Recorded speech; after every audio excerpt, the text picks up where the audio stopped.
Listen, I need to tell you something that might be hard to hear, but it's absolutely essential for your emotional well-being. We've all been there, that person who seemed perfect, who made you feel like you found your person, suddenly starts pulling away, creating chaos, or doing things that seem designed to destroy what you've built together.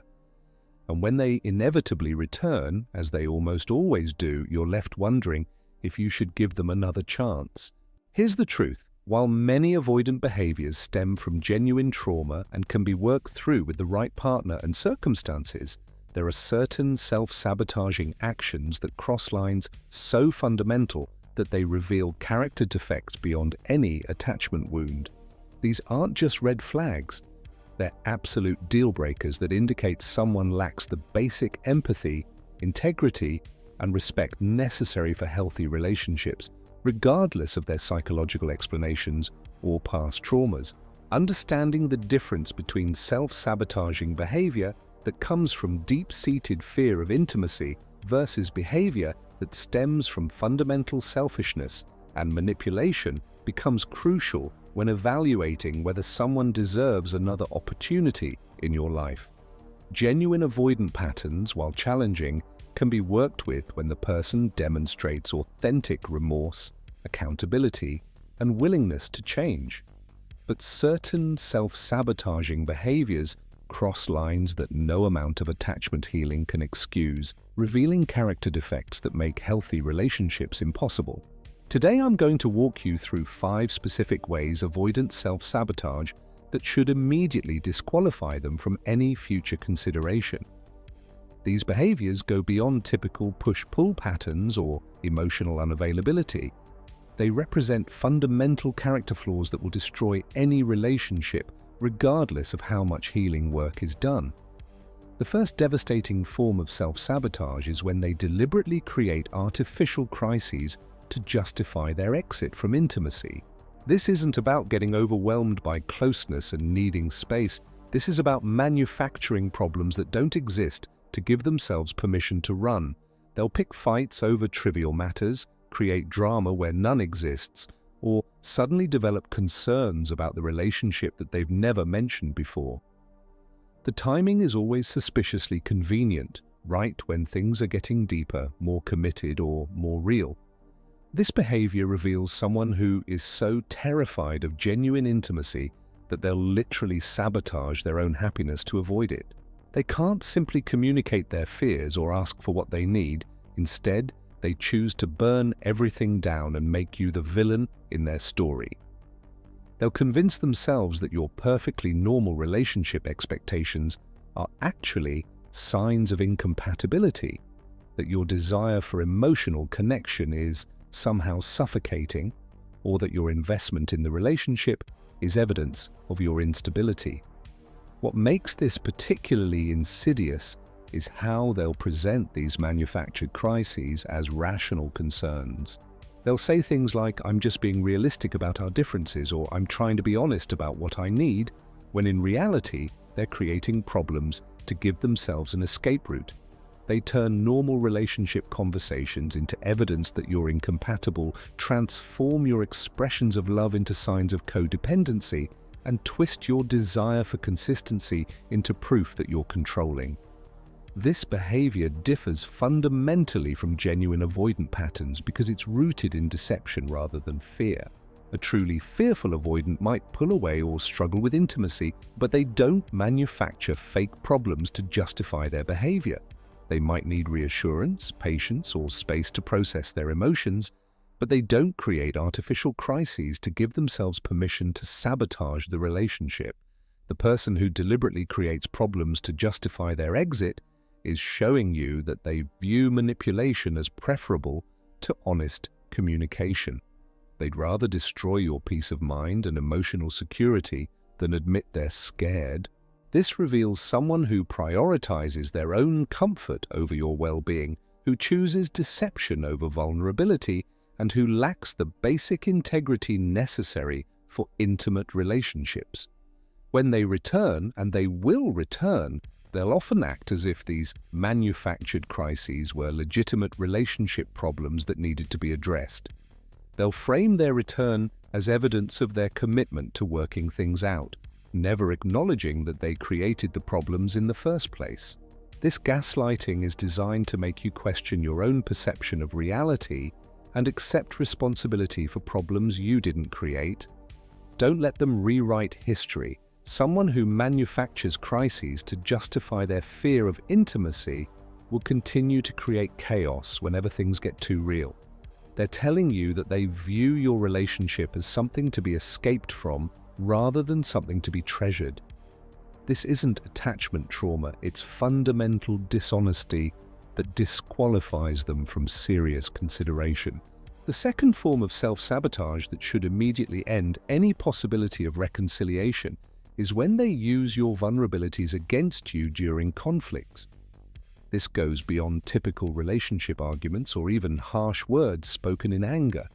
This is about deliberately weaponizing the intimate knowledge you've shared to inflict maximum psychological damage.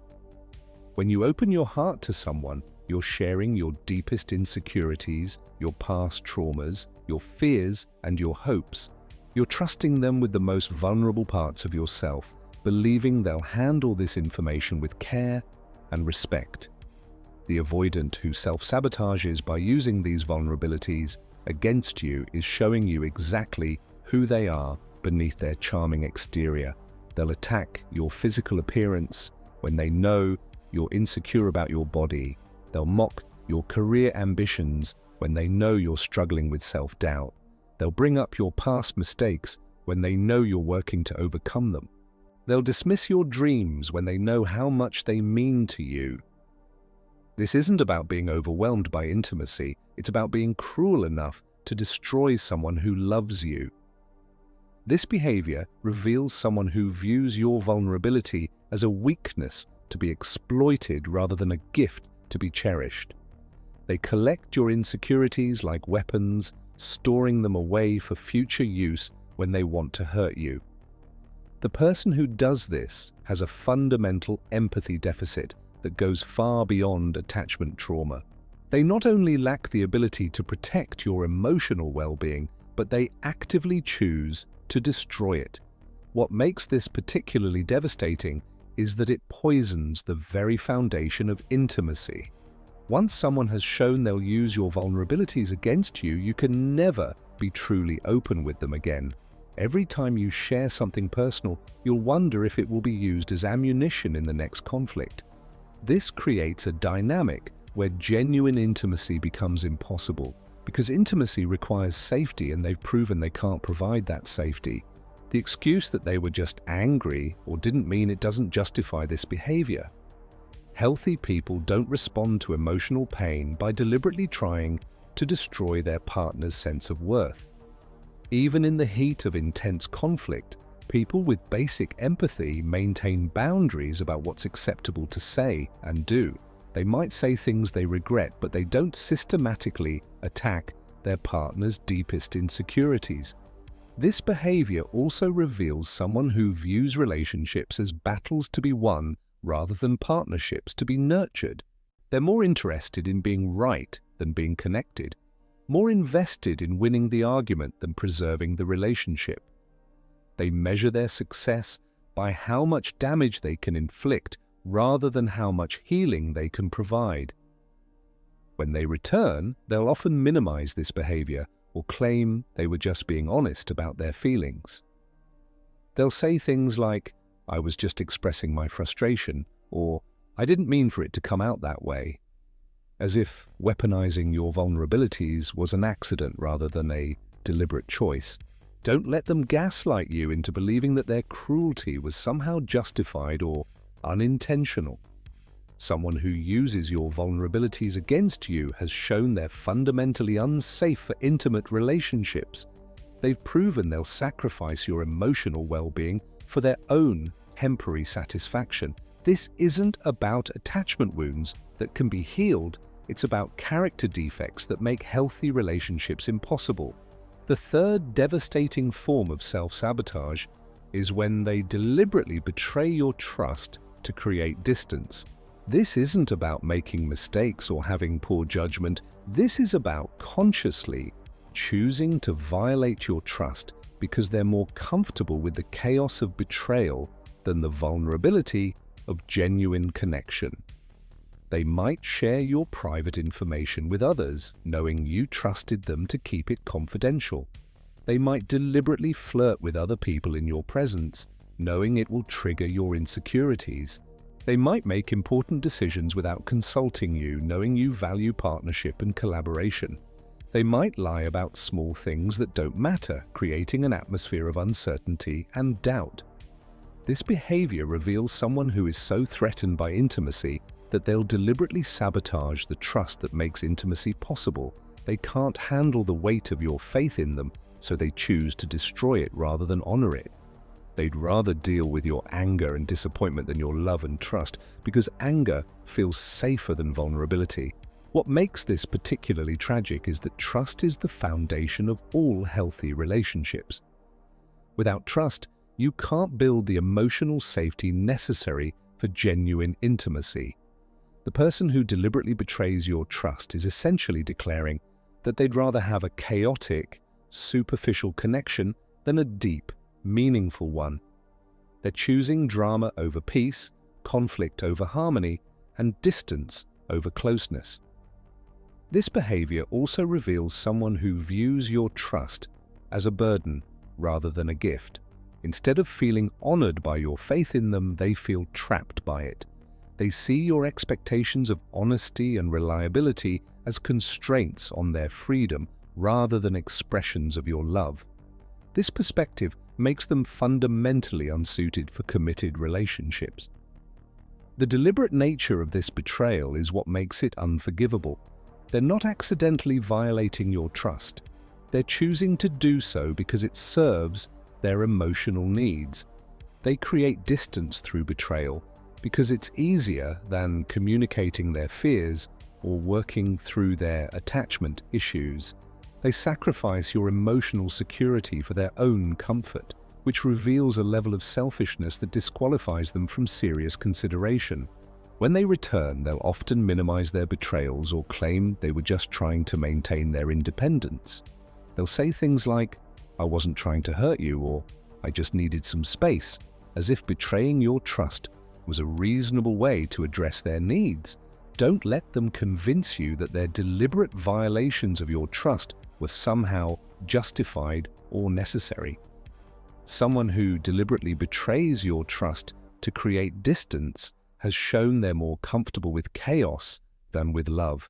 They've proven they'll sacrifice your emotional well-being to avoid the discomfort of genuine intimacy. This isn't about attachment wounds. It's about fundamental character defects that make healthy relationships impossible. The fourth unforgivable form of self-sabotage is when they engage in emotional affairs or inappropriate relationships with others as a way to avoid deepening their connection with you. This isn't about cheating in the traditional sense. It's about deliberately investing emotional energy in other people to avoid the vulnerability of being fully present with you. They might maintain inappropriately close friendships with ex-partners, knowing it creates insecurity in your relationship. They might seek emotional support from other people instead of turning to you, keeping you at arm's length while allowing others access to their inner world. They might flirt with co-workers, friends, or strangers, using these connections to avoid the intensity of your relationship. This behavior reveals someone who is so frightened of genuine intimacy that they'll literally spread their emotional energy among multiple people to avoid having to be fully present with any one person. They create a network of shallow connections to avoid the depth of real intimacy. They're hedging their emotional bets, keeping other options available so they never have to fully commit to the vulnerability of loving you completely. What makes this particularly devastating is that it robs your relationship of the exclusivity and priority that make intimate partnerships special.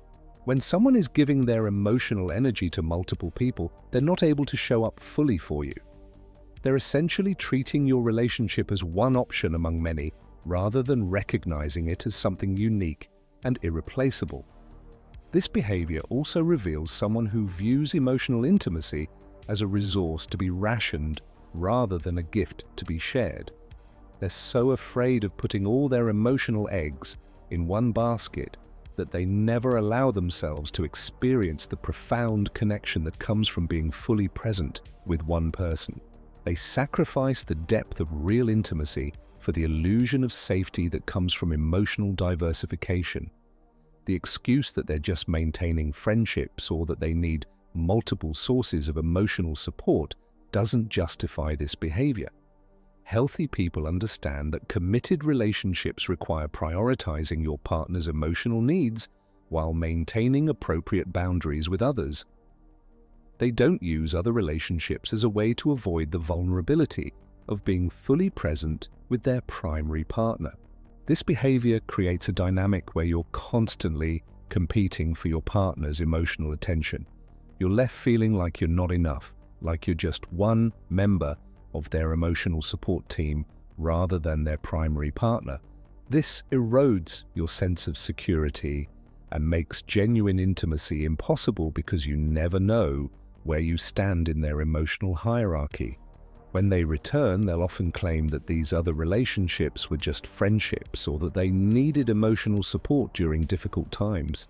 They'll minimize the impact of their emotional unavailability and present their return as evidence of their commitment to you. Don't let them convince you that their inability to be emotionally present was somehow justified or necessary.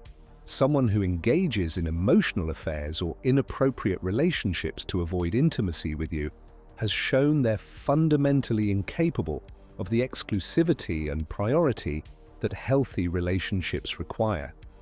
They've proven they'd rather spread their emotional energy among multiple people than risk the vulnerability of being fully present with you. This isn't about attachment trauma, it's about fundamental character defects that make committed relationships impossible. The fifth and final form of self-sabotage that should permanently disqualify someone from your life is when they deliberately humiliate or degrade you as a way to create distance.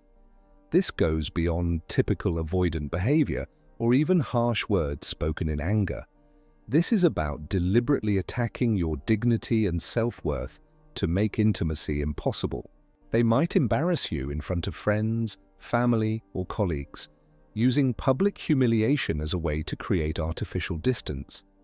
They might mock your appearance, intelligence, or abilities in ways designed to make you feel small and unworthy. They might dismiss your dreams, goals, or values in ways that attack your fundamental sense of self. They might use sarcasm, condescension, or contempt to make you feel like you're beneath them. This behavior reveals someone who is so threatened by intimacy that they'll literally try to destroy your sense of self-worth to avoid having to be vulnerable with you. They can't handle the equality and mutual respect that healthy relationships require, so they attempt to create artificial hierarchies where they're superior and you're inferior. They sacrifice your dignity for their own emotional comfort. What makes this particularly devastating is that humiliation creates lasting psychological damage that affects your ability to trust, love, and be vulnerable in future relationships. The person who deliberately humiliates you isn't just sabotaging your current relationship, they're potentially damaging your capacity for intimacy for years to come. They're willing to inflict permanent psychological harm to avoid temporary emotional discomfort. This behavior also reveals someone who fundamentally lacks empathy and basic human decency. Healthy people don't respond to their own emotional discomfort by deliberately trying to destroy their partner's sense of worth. Even people with severe attachment trauma maintain basic boundaries about what's acceptable to say and do to someone they claim to love. The deliberate nature of this humiliation is what makes it unforgivable. They're not accidentally saying hurtful things. They're choosing specific words and actions designed to inflict maximum psychological damage. They're studying your insecurities and vulnerabilities to find the most effective ways to attack your sense of self. This reveals a level of cruelty that goes far beyond attachment issues. This behavior creates a dynamic where genuine intimacy becomes impossible because intimacy requires equality, respect, and safety. You can't be vulnerable with someone who has shown they'll use that vulnerability to humiliate you. You can't trust someone who has proven they'll sacrifice your dignity for their own comfort. You can't love someone who has demonstrated they'll deliberately destroy your self-worth to avoid their own emotional discomfort. When they return, they'll often claim that they were just being honest or that they were trying to help you improve. They'll minimize their cruelty and present their return as evidence of their tolerance and forgiveness. Don't let them convince you that their deliberate attempts to humiliate you were somehow justified or helpful. Someone who deliberately humiliates or degrades you to create distance has shown they're fundamentally cruel and lacking in basic empathy. They've proven they'll sacrifice your psychological well-being for their own emotional comfort.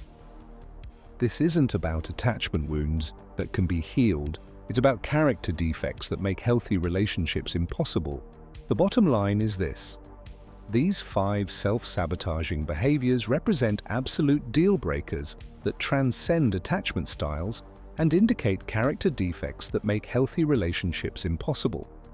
While genuine avoidant attachment patterns can be worked with and healed, these behaviors reveal selfishness, manipulation, cruelty, and lack of empathy that will destroy any relationship regardless of attachment healing. The person who exhibits any of these behaviors doesn't deserve a second chance because they've demonstrated their fundamental unsuitability for intimate relationships.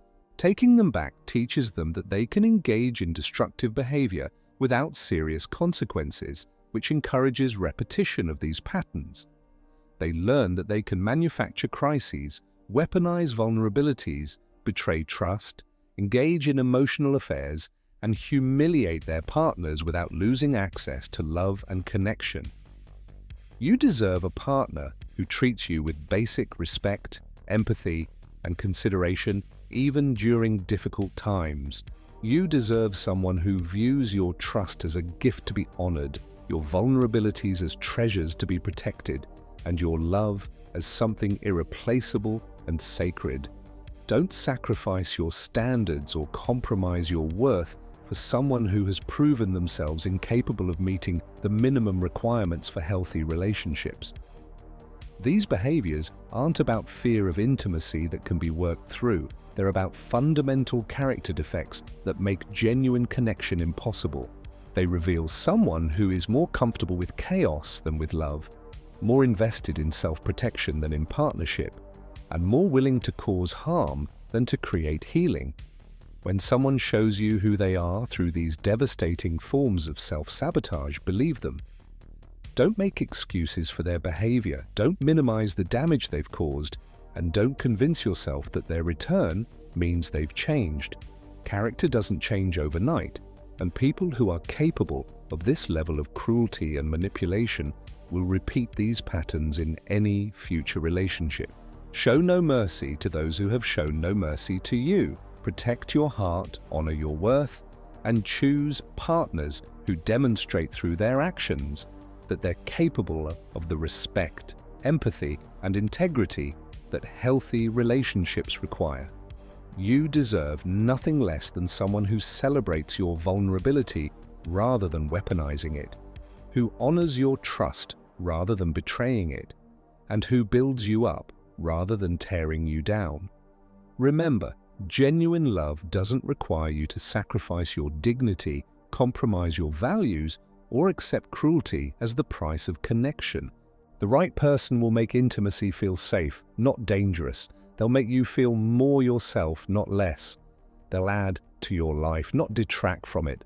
Don't settle for anything less than the love you deserve.